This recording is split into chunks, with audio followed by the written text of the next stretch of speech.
Hello, good morning, students. Myself Mudassar Ali, and I am presenting you the next lecture of chemistry. Sorry for being late. I was a bit busy in my house chores, so I was unable to upload the lectures. So today we will recall the previous lecture, and in previous lecture we discussed about the test for unsaturation or Bayer's test, which was specially used to test the unsaturation of an organic compound. How an organic compound can be tested if it is a saturated compound or unsaturated compound. So by testing the unsaturation of organic compound, we use the potassium permanganate SKM4. उसमें आपको बताया that the color of potassium permanganate decolorize if it react with an unsaturated organic compound. Next we discussed about the alkynes कि what are alkynes. उसमें बताया the compounds in which carbon to carbon triple bond is present. Then we discuss about their general formula, and then discuss about their uses. And then at the end of the previous lecture, we discuss about the sources of organic compound. There were three main sources of organic compound. So today, the new lecture is going to start. In this lecture, we will discuss about the how we dig out the petroleum from the soil, कि हम ज़मीन से कैसे petroleum को extract करते हैं। तो हमेशा बेटा याद रखिएगा कि आपके पास कभी भी पेट्रोलियम जो है वो इंडिपेंडेंट फॉर्म में एग्जिस्ट नहीं करता। आपके पास पेट्रोलियम जो है वो हमेशा गैस के साथ मिक्सचर की फॉर्म में को एग्जिस्ट करता है। तो लिखा हुआ है petroleum and natural gas coexist underground the non porous rocks. दो किस्म की रॉक्स होती हैं, एक पोरस रॉक्स होती हैं, एक नॉन पोरस मतलब रिजिड, स्टिफ। जो स्टिफ किस्म की रॉक्स होती हैं उनको नॉन पोरस। अब याद रखिएगा कि जब भी आप लोगों ने पेट्रोलियम को एक्सट्रैक्ट करना है, कभी भी आपको खाली पेट्रोलियम नहीं पड़ेगा। हमने लास्ट लेक्चर में भी बात की थी कि पेट्रोलियम और नेचुरल गैस हमेशा को एग्जिस्ट करते हैं, दोनों इकट्ठे एग्जिस्ट करते हैं। अब होता क्या है कि जब गैस को या पेट्रोलियम को एक्सट्रैक्ट करने के लिए आप गड्ढा खोदते हो, एक होल डिग करते हो, तो सबसे पहले क्या होता है कि आपके पास जो गैस है वो पंप एवोलेट होती है। अब गैस जब बाहर आती है ना, तो उसके साथ कुछ हाई वोलेटाइल लिक्विड्स भी बाहर आते हैं। तो उसके बाद आप लोग क्या करते हो कि जब उस गड्ढे में से आपके पास जो है गैस आना बंद हो जाती है, उसके बाद आप क्या करते हो, उसके अंदर से जो क्रूड ऑयल होता है उसको आप पंप आउट करते हो। तो लिखा हुआ है when a well is drilled gas released with the evolution of more volatile liquid. फिर क्या होता है, when the flow of gas is stopped then the liquid petroleum is pumped out. उसके बाद आप लिक्विड पेट्रोलियम को उसमें से बाहर निकाल लेते हो। और याद रखिएगा जो आपके पास लिक्विड पेट्रोलियम होता है, ये किसी एक इसके अंदर कोई एक आधा कंपाउंड नहीं होता। लिक्विड पेट्रोलियम बेसिकली आपके पास जो है, इसके अंदर more than 500 fractions of petroleum होती हैं। इसके अंदर मतलब बहुत सारी फ्रैक्शंस होती हैं। तकरीबन एक आइडिया दिया जाता है कि अबाउट 500 फ्रैक्शंस इसके अंदर मौजूद होती हैं। अब लिखा हुआ है कि ये एक आपके पास कॉम्प्लेक्स मिक्सचर है, किसका? एलिफेटिक का। अब आपको पता है एलिफेटिक कौन से होते हैं? जो एरोमेटिक नहीं होते, मतलब जिनके अंदर बेंजीन रिंग नहीं पाया जाता, वो एलिफेटिक होंगे, जैसे कि एल्कीन है, अल्केन है, अल्काइंस हैं। तो फिर एंड में अगली बात है कि it has been estimated that when petroleum is boiled up to 400 degree Celsius के, जब आप इसको 400 डिग्री सेल्सियस तक बॉयल करोगे, उसमें से तकरीबन 500 जो आपके पास कंपाउंड है उसको आप क्या करोगे? ऑब्टेन करोगे, हासिल होंगे। अब इसकी जो प्रिंसिपल प्रोडक्ट है ना, क्योंकि आपको पता है कि फ्रैक्शनल डिस्टिलेशन एक प्रोसेस होता है, उसको आगे चल के हम डिस्कस करते हैं। उसको करवाने का सिर्फ और सिर्फ एक मेन मकसद होता है कि हमारे पास फ्यूल आए। वो फ्यूल आपके पास गैसोलीन हो सकता है, वो आपके पास डीजल हो सकता है, वो आपके पास कोई भी और कैरोसिन ऑयल हो सकता है जो आपके लिए जेट्स वगैरह में इस्तेमाल होता है। तो मेन जो उसकी रीज़न होती है ना उस प्रोसेस को करवाने की, to obtain the fuels from the crude oil. क्योंकि हमारे पास एक विस्कस सा लिक्विड निकलता है, उस विस्कस लिक्विड में से हमने मेनली क्या निकालना होता है? फ्यूल निकालना होता है। अब इसके अलावा और भी बहुत से कंपाउंड हासिल होते हैं, जैसे कि हमारे पास अल्कीन होती है, हमारे पास एन हेक्सीन होती है। और अल्कीन अब यूजुअली अगर आप देखो तो अल्कीन जो है वो प्लास्टिक्स वगैरह को बनाने में इस्तेमाल होती है। क्योंकि आपने अक्सर पढ़ा होगा पीवीसी, पॉलीविनाइल क्लोराइड, वो बेसिकली किसका एक मैक्रो मॉलिक्यूल है? अल्कीन का ही। अल्कीन से ही पीवीसी बनता है, और पीवीसी आपका प्लास्टिक वगैरह बनाने में इस्तेमाल होता है। पॉलीथीन आपने सुना होगा, पॉलीथीन बैग्स। अब पॉलीथीन क्या होती है बेसिकली? पॉलीएथीन भी क्या है, वो उसका भी पेरेंट मॉलिक्यूल अगर आप देखो, पेरेंट कंपाउंड देखो तो अल्कीन ही है, तो वो प्लास्टिक वगैरह बनाने में इस्तेमाल होता है। इसके अलावा अगर आप एनहेक्सीन की बात करो तो एनहेक्सीन से हमें एरोमेटिक कंपाउंड मिलते हैं, जैसे कि बेंजीन। तो लिखा हुआ है बेंजीन एंड एरोमेटिक हाइड्रोकार्बन में बी प्रोड्यूस्ड फ्रॉम एनहेक्सेन। अब एनहेक्सेन से आप क्या निकालते हो, बेंजीन निकालते हो। बेंजीन का आपको मैंने बताया हुआ है कि ये एक एरोमेटिक हाइड्रोकार्बन है। ये आपके पास परफ्यूम्स वगैरह, ड्रग्स, डाइज वगैरह बनाने में इस्तेमाल होता है। तो benzene is use to produce perfume, drugs, dyes and photographic developers. ये जितने भी बातें हमने की हैं, यूजुअली ये हमारे पास शॉर्ट क्वेश्चंस की फॉर्म में पूछी जा सकती हैं। मिसाल के तौर पे वो कह देता है कि जो आपके पास एमसीक्यूज पूछ सकता है कि प्रिंसिपल प्रोडक्ट कौन सा होता है आपके पास पेट्रोलियम का, तो आपको पता होना चाहिए the principal product of petroleum is fuel. फिर आपको पता होना चाहिए कि अल्कीन जो है वो किस चीज़ को बनाने में इस्तेमाल होती है, तो आपको पता होना चाहिए वो प्लास्टिक वगैरह। और अगर वो पूछे बेंजीन किससे बनता है, तो आपको पता होना चाहिए कि एनहेक्सीन से बनता है। और कितनी फ्रैक्शन उसके अंदर कितने कंपाउंड उससे हासिल होते हैं, 500 कंपाउंड आपके पास उससे हासिल होते हैं। अगर आप उसकी, अब हम बात करते हैं अगले प्रोसेस की, रिफाइनिंग ऑफ पेट्रोलियम। रिफाइन का मतलब क्या होता है, किसी चीज़ को भी साफ करना, उसको उसकी प्योरेस्ट फॉर्म में लेके आना। तो अब होता क्या है कि आपके पास जो क्रूड ऑयल आता है वो मिक्सचर होता है डिफरेंट कंपाउंड्स का। अब हमने क्या करना है, उस मिक्सचर में से हर कंपाउंड्स को अलग अलग अलग सेपरेट आउट करना है। अब उस कंपाउंड से उस मिक्सचर से कंपाउंड्स को सेपरेट आउट करने का जो नाम है ना, उसको हम बोलते हैं रिफाइनिंग। तो इनडायरेक्टली उसको बोल देते हैं रिफाइनिंग ऑफ पेट्रोलियम, क्योंकि हम पेट्रोलियम की रिफाइनिंग कर रहे हैं। तो लिखा हुआ है petroleum is a crude state is a mixture of many hydrocarbon which do not burn easily. To make it useful, petroleum must be separated out into different fractions by the process called refining of petroleum. कि आपने उसको क्या करना है, उसको separate करना है, different compounds को एक प्रोसेस से गुजारना है, जिस प्रोसेस को किसका नाम दिया जाता है, रिफाइनिंग। और याद रखिएगा कि जो रिफाइनिंग होती है, ये होती है इसके लिए जो प्रोसेस यूज किया जाता है उसको बोलते हैं फ्रैक्शनल डिस्टिलेशन।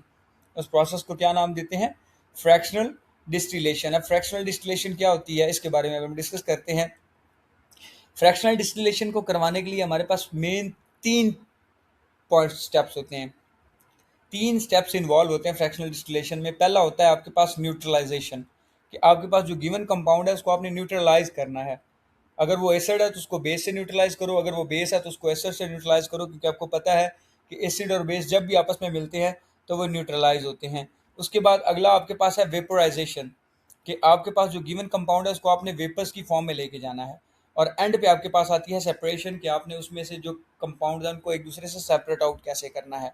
अब वन बाय वन इनकी बात करते हैं। पहली बात करते हैं न्यूट्रलाइजेशन की। अब आपको पता है कि न्यूट्रलाइजेशन, अभी बता के हटा हूँ कि न्यूट्रलाइजेशन क्या होता है, एसिड और बेस का रिएक्शन। तो अगर मैं आपको बोलूँ कि आपको जो गिवन कंपाउंड है वो बेसिक है, तो आप उसको किससे न्यूट्रलाइज करोगे, ऑब्वियसली एसिड से।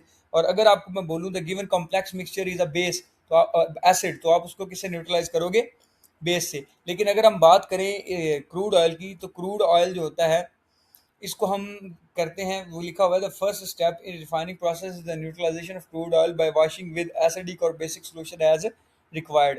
कि अगर तो वो आपके पास एसिडिक है तो आप उसको बेसिक सॉल्यूशन से वॉश करोगे, और अगर आपके पास वो बेसिक है तो आप उसको एसिडिक सॉल्यूशन से वॉश करोगे। आपकी रिक्वायरमेंट के हिसाब से डिपेंड करता है। नेक्स्ट हम बात करेंगे, ये करने के बाद अगला काम क्या आना है। अब जब ये काम हो गया, आपके पास जो ऑयल था वो न्यूट्रलाइज हो गया, उसके बाद आप इसको एक फर्नेस से गुजारते हो, और उस फर्नेस का टेम्परेचर आप रखते हो तकरीबन 400 डिग्री सेल्सियस। एक ब्लास्ट फर्नेस होती है जिसके अंदर आप जिसमें से आप इसको गुजारते हो। जिससे क्या होता है कि अब ज़ाहिर सी बात है कि आप जब किसी चीज़ को इतने ज़्यादा टेम्परेचर पे हीट करोगे तो वो किस में कन्वर्ट होना शुरू हो जाएगा, वेपर्स में कन्वर्ट होना शुरू हो जाएगा। और एक फ्रैक्शनेटिंग कॉलम में से गुजरेगा, एक लॉन्ग टावर होता है जिसको फ्रैक्शनेटिंग कॉलम बोलते हैं, उसमें से उसको गुजारेंगे।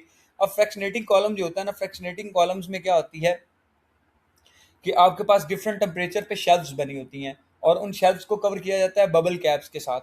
तो उसमें से आपके बबल्स गुजरते हैं और उनको आप क्या करते हो, एक्सट्रैक्ट आउट कर लेते हो। तो लिखा हुआ है column has a number of compartment divided into shelves having holes in them, these holes are covered with the bubbles. अब ये यहाँ पर अगर गौर से देखो, ये आपके पास शेल्व्स हैं, एक शेल्फ ये है, एक ये है, एक ये है। और अगर आप देखो तो डिफरेंट टेम्परेचर रेंजेस पे है, कि हर शेल्फ का टेम्परेचर रेंज भी क्या है, डिफरेंट है। किसी भी शेल्फ का टेम्परेचर आपको सेम नहीं मिलेगा। हर शेल्फ का हर कंपार्टमेंट का जो टेम्परेचर है वो डिफरेंट है। और इसको कवर किया गया बबल्स कैप के साथ। ये आपके पास बबल कैप्स लगी हुई हैं कि आपके यहाँ से बबल्स निकलेंगे और बबल्स कैप्स क्या करेंगे, उस बबल्स को अपने पास एक्सट्रैक्ट करेंगे ताकि उनको दोबारा फर्दर प्रोसेसिंग में इस्तेमाल किया जाए। तो ये आपके पास एक फ्रैक्शनेटिंग कॉलम है जिसको नाम दिया जाता है, ये एक आपके पास टॉल कॉलम है जिसको फ्रैक्शनेटिंग कॉलम का नाम दिया जाता है। और ये बेसिकली काम किसके आता है, फ्रैक्शनल डिस्टिलेशन करवाने के। अब अगला जो प्रोसेस है आपके पास है वेपोराइजेशन। अब बात करते हैं वेपोराइजेशन की। तो वेपोराइजेशन में इस प्रोसेस को गुजारने के लिए, मतलब वेपोराइजेशन मतलब वेपर्स बनने का जो प्रोसेस है, the process of making vapours. अब आपने जब उसको हीट किया तो जाहिर सी बात उसके वेपर्स निकलेंगे। अब सबसे पहले तो क्या होगा, जो आपकी लो बॉइलिंग गैसेज होंगी वो तो आपके पास स्टार्टिंग में ही बॉयल होना स्टार्ट हो जाएंगी। वो वेपर्स की फॉर्म में टॉप ऑफ द टावर जाएंगी और हम उसको वहीं से एक्सट्रैक्ट कर लेंगे।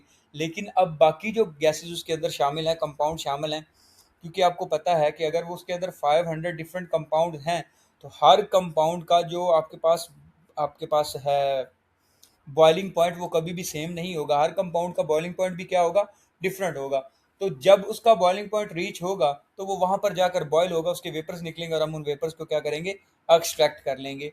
तो पहला प्रोसेस लिखा हुआ है, when the oil is heated the dissolved gas is noun at the refinery gases. ये वो टॉप ऑफ द लिस्ट जब हमने बात की कि लो बॉइलिंग गैसेज, उनको बोलते हैं रिफाइनरी गैसेज। वो क्या करती हैं, वो आपके फ्रैक्शनेटिंग कॉलम की टॉप से क्या करती है जनाबे वाला, आउट हो जाती हैं, बाहर निकल जाती हैं। उसकी आउटलेट निकली होती है, उससे बाहर निकल जाती हैं। अब बाकी जो गैसेज उसके अंदर मौजूद हैं, बाकी जो कंपाउंड मौजूद हैं, तो लिखा हुआ है as the temperature rises the vapour starts going up in the column where the hydrocarbon fractions which have high boiling point are easily condensed into the liquid at the lower part of the column. अब आपको अगर मैं यहाँ पर दिखाऊं, आपको पता है कि ऊपर वाली कॉलम की जो शेल्स हैं उनका टेम्परेचर लो है, नीचे वालों का क्या है, हाई है। तो जिनका टेम्परेचर बॉइलिंग टेम्परेचर कम होगा वो ऊपर जाकर क्या होती जाएंगी, इकट्ठी होती जाएंगी। वहां से हम उसको कलेक्ट करेंगे और कलेक्ट करके हम उसको कंडेंस करेंगे।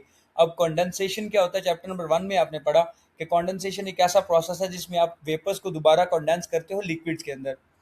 तो यहाँ पर भी वही बात कर रहा है कि ये क्या कर ली जाएंगी, जो आपके पास जितनी भी आएंगी फ्रैक्शन, उनको आप कंडेंस्ड कर लोगे लिक्विड में और उस लिक्विड को आप फर्दर इस्तेमाल कर सकते हो। अब आगे बात करते हैं, इसके बाद अगला प्रोसेस क्या होता है कि द फ्रैक्शन जिसका बॉइलिंग पॉइंट क्या है, लोअर है, वो आपके पास टॉप में जाएगी।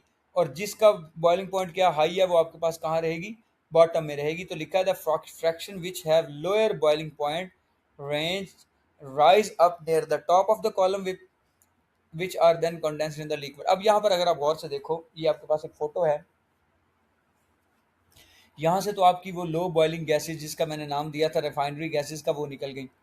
अब यहाँ पर देखो आपके पास 65 पे गैसोलीन निकल रहा है, 120 पे आपके पास नेफ्था निकल रहा है, 200 पे आपके पास कैरोसिन निकल रहा है, 300 पे आपके पास डीजल निकल रहा है, और उसके बाद आपके पास फ्यूल गैसेज है। और देन 400 के ऊपर आपके पास ये कुछ फ्रैक्शन हैं जिसको बोलते हैं, जैसे कि लुब्रिकेशन ऑयल है, पैराफिन वैक्स है, स्फॉल्ट है। अब डिफरेंट फ्रैक्शंस में, डिफरेंट कंपार्टमेंट में डिफरेंट फ्रैक्शंस निकल रही हैं।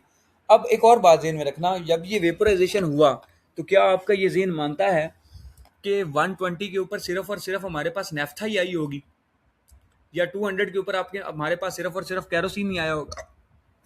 क्या कैरोसिन के अंदर कुछ पोर्शन नेफ्था का या डीजल ऑयल का नहीं हो सकता? ऑब्वियसली हो सकता है, क्योंकि वेपर्स हैं। जब उनको कंडेंस किया गया तो हो सकता है कि कैरोसिन के अंदर कुछ फ्रैक्शन आपके पास नेफ्था की हो, कुछ पोर्शन नेफ्था का हो, कुछ पोर्शन डीजल का हो। अब इसको मजीद सेपरेट आउट करने के लिए, इसको मजीद प्योरीफाई करने के लिए हम एक प्रोसेस से गुजारते हैं जिस प्रोसेस को नाम दिया जाता है सेपरेशन। अब सेपरेशन करने का मकसद क्या होता है कि हमारे पास जो गिवन कंपाउंड है वो बिल्कुल 100% प्योरीफाइड फॉर्म में निकले।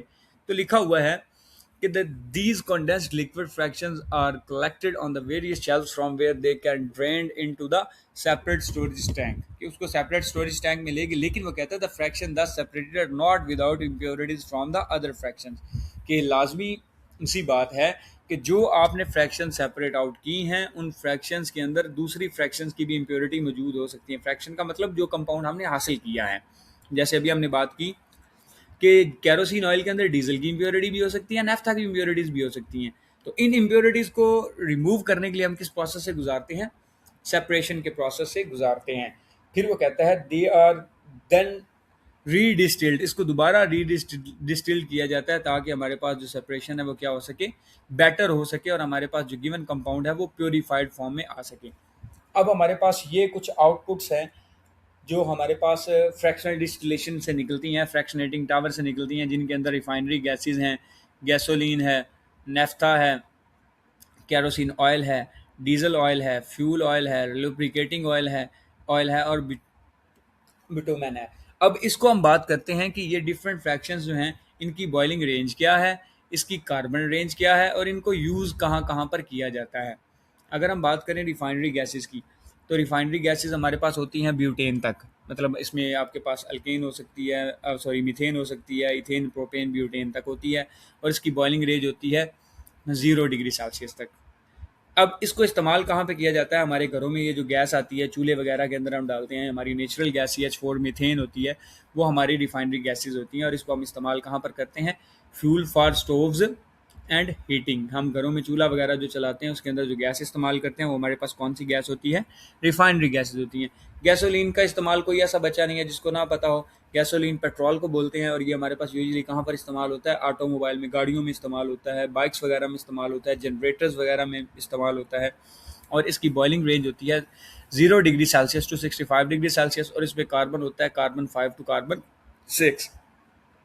देन हम बात करते हैं नेफ्था। नेफ्था की जो बॉइलिंग रेंज है वो होती है आपके पास 65 टू 170 और इसमें जो कार्बन रेंज होती है वो होती है C6 से लेकर C10 तक।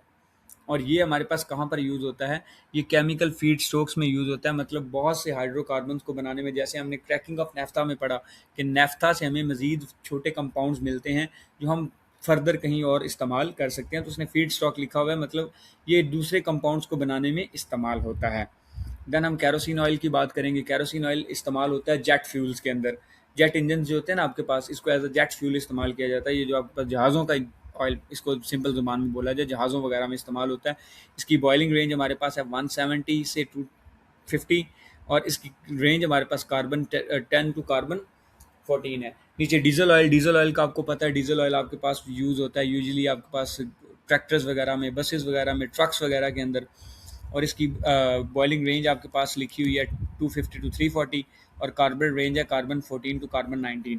फ्यूल ऑयल आपके पास 340 to 500 degree Celsius, carbon range carbon 19 to carbon 35। ये इस्तेमाल कहाँ पर होता है? ये आपके पास हैवी व्हीकल्स के अंदर इस्तेमाल होता है, जैसे शिप्स हो गए, पावर प्लांट्स हो गए, इन चीज़ों में इसको आप इस्तेमाल करते हो। लुब्रिकेटिंग ऑयल है, ये आपके पास क्या है? ये तकरीबन जनाबे वाला इसकी रेंज जो है वो है 340 टू 500 डिग्री सेल्सियस। इसकी रेंज इससे ज़्यादा होती है, मतलब 340 से 500 से ऊपर इसकी रेंज होती है और इसमें कार्बन 20 से अबव कंपाउंड होते हैं। और ये इस्तेमाल कहाँ पर होता है आपको पता है? लुब्रिकेटिंग वगैरह, जैसे ग्रीसेस वगैरह बनती हैं, तो ग्रीस किस लिए इस्तेमाल होती है? लुब्रिकेट करने के लिए, उसको इस बनाने में इस्तेमाल हो जाती है। वैक्सेस वगैरह में और पॉलिशेस वगैरह में आप इसको इस्तेमाल करते हो। अब बिचुमन की बात करें तो ये आपके पास 500 डिग्री सेल्सियस से ज़्यादा इसकी रेंज होती है और ये कहाँ पर इस्तेमाल की जाती है कि आपके पास वाटर प्रूफिंग ऑफ रूप्स और पाइप्स वगैरह। आपने देखा होगा अक्सर पाइप्स वगैरह अगर लीक हो जाते हैं तो उसको क्या करते हैं, उसकी वाटर प्रूफिंग करने के लिए हम इसको इस्तेमाल करते हैं। अब आगे अगली बात हम करने जा रहे हैं physical properties of petroleum fractions की। जो पेट्रोलियम फ्रैक्शंस होती है इसकी physical properties, mainly 4 physical properties होती हैं किसी भी पेट्रोलियम फ्रैक्शंस की।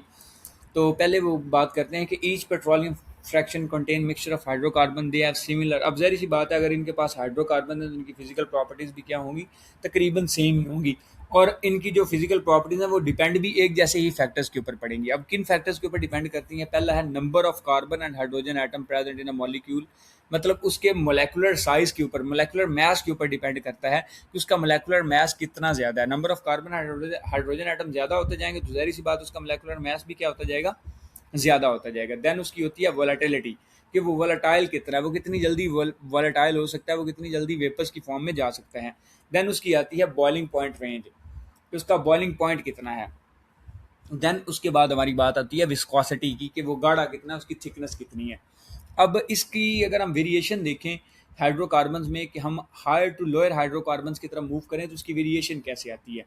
अगर इस चार्ट में आप देखो तो सबसे पहले लिखी हुई है वोलेटिलिटी, कि वोलेटाइल कैसे होता है। अब मेरा बेटा अगर आप गौर से देखो, एक अपनी कॉमन सेंस यूज़ करो कि कार्बन 1 से लेकर कार्बन 35 तक हम आ रहे हैं। कार्बन 1 का मोलेकुलर मास कम है, कार्बन 35 तक आते आते मोलेकुलर मास बढ़ रहा है। मतलब जैसे जैसे हम lower to higher hydrocarbon move करेंगे, इनका मोलेकुलर मास क्या होता जाएगा, इंक्रीज होता जाएगा। अगर इनका मोलेकुलर मास इंक्रीज हुआ है तो ज़ाहिर सी बात है कि इनकी वॉलेटिलिटी क्या हो जाएगी, डिक्रीज़ हो जाएगी, क्योंकि लोअर मोलेकुलर मास होगा तो वो ज़्यादा वॉलेटाइल होगा, हाई मोलेकुलर मास होगा तो उसकी वॉलेटिलिटी क्या हो जाएगी, कम हो जाएगी। तो लिखा हुआ है कि इसकी वॉलेटिलिटी टॉप टू बॉटम आए, ये देखें ना अगर आप गौर से, तो टॉप टू बॉटम आए तो वो क्या होती है, डिक्रीज होती है। तो लिखा हुआ है top fractions are highly inflammable, bottom fractions are stable. कि ऊपर से नीचे आओ तो वो फ्लेमेबल होती हैं, वोलेटाइल मतलब उनको आग ज़्यादा लग सकती है, और नीचे वाली जो फ्रैक्शंस होती हैं वो क्या होती हैं, स्टेबल होती हैं। अब अगर हम उसकी बात करें मोलेकुलर साइज़ की, तो ऊपर से नीचे हैं तो उनका मोलेकुलर साइज़ की वो बारे में बात करता है, इंक्रीज़ होता है। अगर आप ऊपर से नीचे आ रहे हो, जरिए अभी आपको बताया कि कार्बन 1 और कार्बन 35 है, तो कार्बन 1 का मोलेकुलर मास कम होगा, मोलेकुलर साइज कम होगा as compare to the carbon 35। तो टॉप टू बॉटम अगर हम मूव करें तो इनका जो मोलेकुलर साइज होता है वो क्या होता है, इंक्रीज होता है। अब बॉइलिंग पॉइंट की अगर हम बात करें, तो बॉइलिंग पॉइंट भी कार्बन 1 का अगर फ़र्ज़ करें मीथेन है, मीथेन का बॉइलिंग पॉइंट कम होगा। लेकिन अगर हम C35 की बात करें तो C35 को ऑब्वियसली बॉइलिंग पॉइंट भी क्या होगा, ज़्यादा होगा। तो ऊपर से नीचे आए तो इनका बॉइलिंग पॉइंट क्या होता है, इंक्रीज़ होता है। क्या होता है, इंक्रीज़ होता है, क्योंकि उनके जो मॉलिक्यूल का साइज़ है वो बड़ा हो जाएगा। तो अगर मॉलिक्यूल का साइज़ बड़ा है, उसके दरमियान जो प्रेजेंट कंपाउंड्स हैं वो भी ज़्यादा, बॉन्ड्स वो भी ज़्यादा होंगे, तो उन बॉन्ड्स को तोड़ने के लिए एनर्जी भी हमें ज़्यादा देनी पड़ेगी।